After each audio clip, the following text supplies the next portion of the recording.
You should check it out.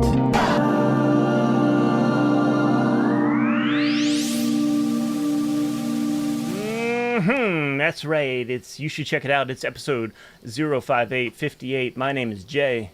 I'm Nick. And I'm Greg. And boys, let me tell you, we got a fantastic episode, and we just got so much stuff to get to. Enough with the pleasantries. Nick, what do you got for us this week, sir? So this week, guys, our theme comes from actually Greg. Greg's suggested topic led to the theme for the show, which is avant garde music. Yeah. Yeah. The music. Let's get weird. Is the weird stuff. Avant. Yes. Yep. That's exactly what we did in college when we had to make fun of the entire University of Maryland, Baltimore County. Avant garde music. Da. Yep. So I thought I would real quick run down like what classified as avant garde, like where that kind of came from, real quick. And then we can kind of jump into it. So obviously avant garde is weird. Yes. Avant garde as it applies to music. So the whole avant garde movement came out of France, of course, right? Of course. And it was a way. It was basically seen as an experimental, radical, or an unorthodox way to push for cultural change within a society. It was kind of the premise, and it was taken by artists of all trades, and taken in its own regard. This is kind of post First World War, right? Is that kind of the era that we're talking about that this came out of? Yeah. So this would have been, I think it would have been post World War I, actually. Yeah. So actually around the time probably of the 1918 influenza pandemic, because I think it was coming through even before World War I. But the music side of it, right, was also like late teens, early 1920s. And as it was applied to music, it became a way to deliberately challenge or alienate audiences. That became kind of the common thread that connected avant-garde was pushing the envelope, whether that be outside of the 12-tone, the standard Western 12-tone scale, or rhythmically, or modifications of instruments, or what actual instruments were being played, or what's even an instrument. All of these questions were kind of handled by the avant-garde music movement. And something... Right. Thank you, Bird Clock. Thank you very much, Bird Clock. He agreed. And it has echoes in like the Dada movement in art. Right. And some of the other kind of like nihilistic artistic movements that kind of bloomed after the First World War. Right. And so Stravinsky is categorized, some of his work is categorized as avant-garde because of the way that audiences reacted to it. You know, I think it was is it Firebird Suite? Firebird Suite, yeah. Thank you. I think it was the Firebird Suite that when it was first performed, the audience like ran from the theater screaming. That's right. In like fury, just ran out of the theater, just enraged that they had paid money to see this drivel, or that their ears could be so offended. And honestly, I mean, there's elements of it that have obviously carried forth all the way to today. Zappa was very influenced by an avant-garde composer named Edgar Varese, who only had and Stravinsky. Oh yeah, absolutely. Yes. Yeah. Continue. Sorry. But I mean, in the 60s and 70s, it was jazz, and like the 80s, there were cultural critics that categorized elements of hip hop as being basically the remnants that remained of avant-garde. But really, it was a pushback to the current societal and cultural norms, with the intent of making somebody feel uncomfortable, so as to point out, to some artists, the intent was to point out things that they saw as problems and make you uncomfortable about. So, right, that covers a lot of kind of the stuff that we've talked about. Well, it does, and just saying, we're going to talk about avant-garde music. I mean, that's just such a broad spectrum, Yeah. And we're talking about a century's worth of music, and before that as well. But I think for you and me, Nick, we've talked many times on this podcast about how we met Greg at our first year at College Park. After that first year, Nick and I moved on. We went to the University of Maryland, Baltimore County. We went there to pursue a degree in recording technology. We fancied ourselves music engineers. And what we didn't know at the time is that the music department at UMBC was really unique. Google was young. And yeah.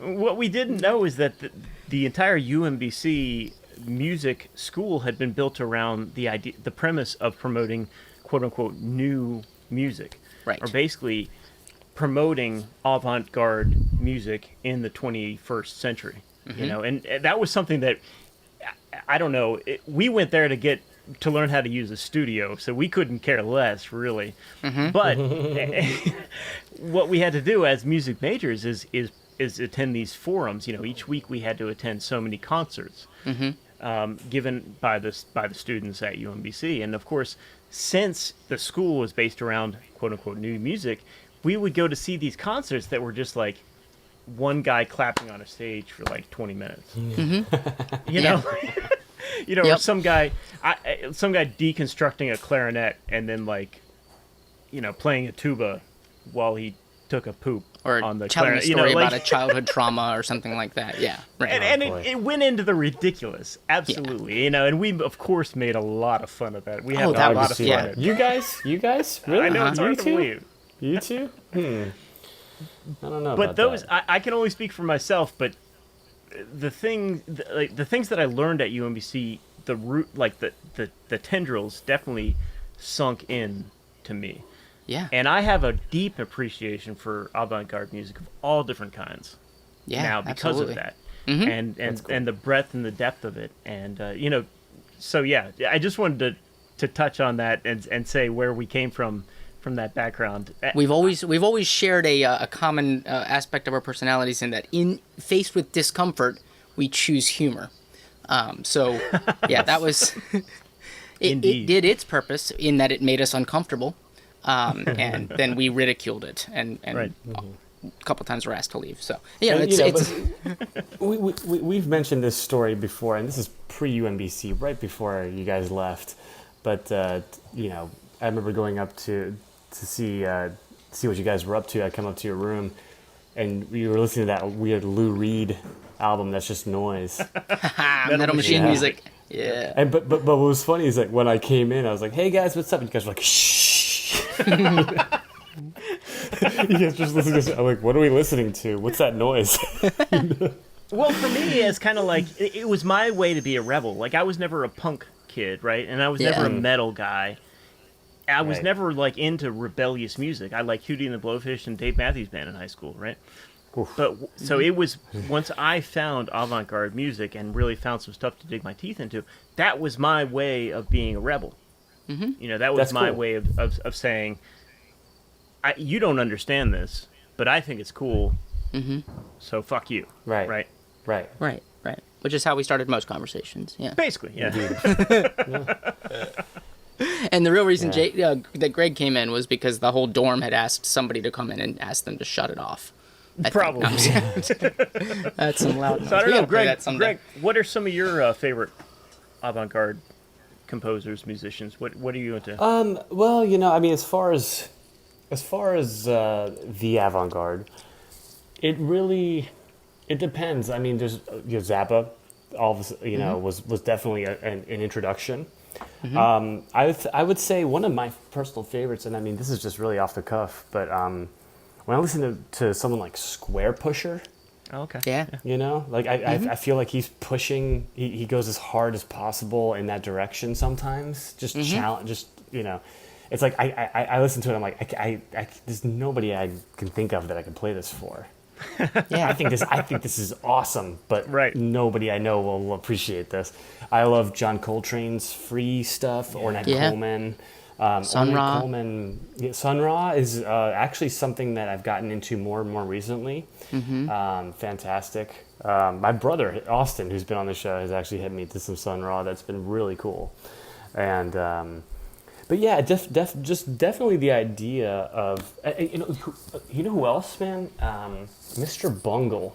Oh, Yeah. I'm so glad you brought that up, man. Mike Patton. Yes. Yeah, exactly. Because I don't mean to derail this, but like No, a big shout please. out to one of my hometown friends, the guy that I grew up with down the street from, and that introduced me to Nick, is our mutual friend Dirk Maurer. Dirk Maurer, yeah. And he's an incredible guy, and he used to play bass in our band in high school. Cool. And I'll never forget the day I went down to his house, and he had 2 older brothers who introduced him to a whole bunch of like really, really cool music. Music that we had no business like being. We weren't hip enough to be like into this band, but it gave him like an insight into like, here's some cool music. So, but he went. I remember he went to Camelot Music or Disc Jockey or some The Wall. the Wall, whatever mall music store there was, and he said, "Yeah, so I went in today and I decided that I was just gonna pick a random CD." Just going to thumb through it, just going to close my eyes and pick a random CD. And the album that he came out with was Disco Volante by Mr. Bungle. That's the weirdest one. And I'm not shitting you, man. That album scared me. Yes, but that's the point. Exactly. Yeah, exactly. And I'm talking like I was like a middle schooler, high schooler. I wasn't scared. But it was weird music. I hadn't ever heard anything like this before, and I had no context. I didn't know who these people were. I didn't know what a Mr. Bungle was. Like, all I knew was like this, like the artwork on it with like this crazy, like it was all so foreign to me, and it was like off-putting enough to be like, whoa, that's really cool. Yeah. And that just stuck with me, man. I love that album. I have no idea what's going on, and I kind of love that. Yeah, exactly. Yep. Exactly. Yeah.